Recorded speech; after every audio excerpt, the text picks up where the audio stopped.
Hello， 大家好，欢迎大家来到蓝火我的视频。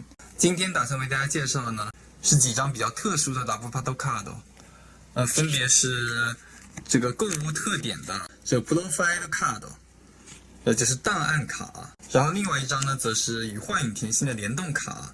这张呢是在这个月的普奇咕咪那个杂志里面送的。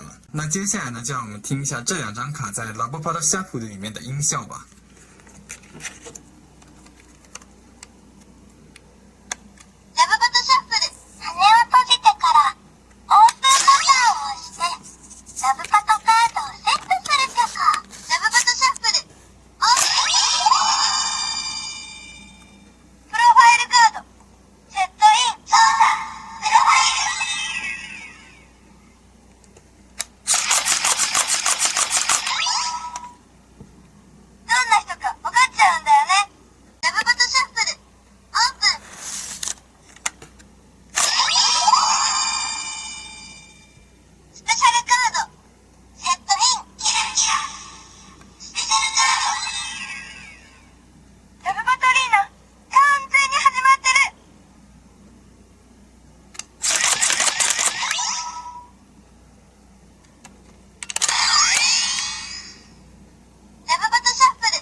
好的，那么这期视频呢就到这里，差不多该结束了。我们下期视频再见，拜拜。